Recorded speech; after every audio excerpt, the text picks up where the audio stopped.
رهط من العرب المسلمين، وبيننا امرأة عربية مسلمة من بني يربوع مسافرة معنا، ومعها زوجها وابنها. أكمل. وقد جرف الموج والريح سفينتنا، فاقتربت من سيف الهند، فخرجت علينا سفينة قراصنة من رعايا الملك داهر ملك السند، فسلبونا أمتعتنا ثم أخذوا في تقتيلنا، فما نجوت إلا أنا، وقد سقطت من السفينة فدفعني الموج إلى البر. والمرأة؟ ما حملني إليك أيها الأمير إلا صرخة استغاثتها وندهتها،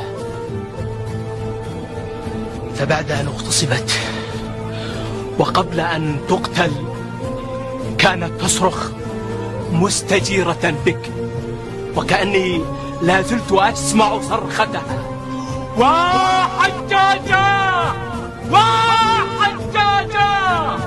كفى، خذوه وأكرموه فاطم.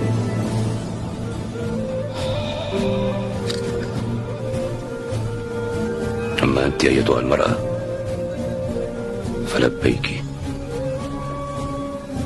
توني بمحمد بن القاسم الثقفي.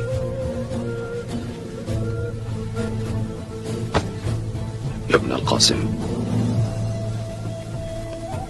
تنطلق إلى هذا الفتح من شيراز، وتزود فيها بقوتين: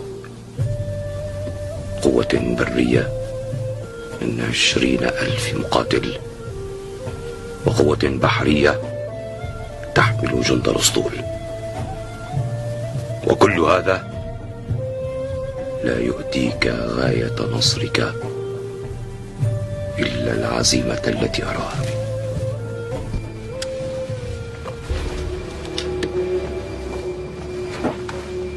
ما زالت ندهة تلك المرأة وصرختها تلوب في سمعي، فإن كان هذا ثأرا لها ولمن كان معها، فما كانت ندهتها إلا تنبيها لنا لما بتنا نلاقيه من ملك السند. فلا تقف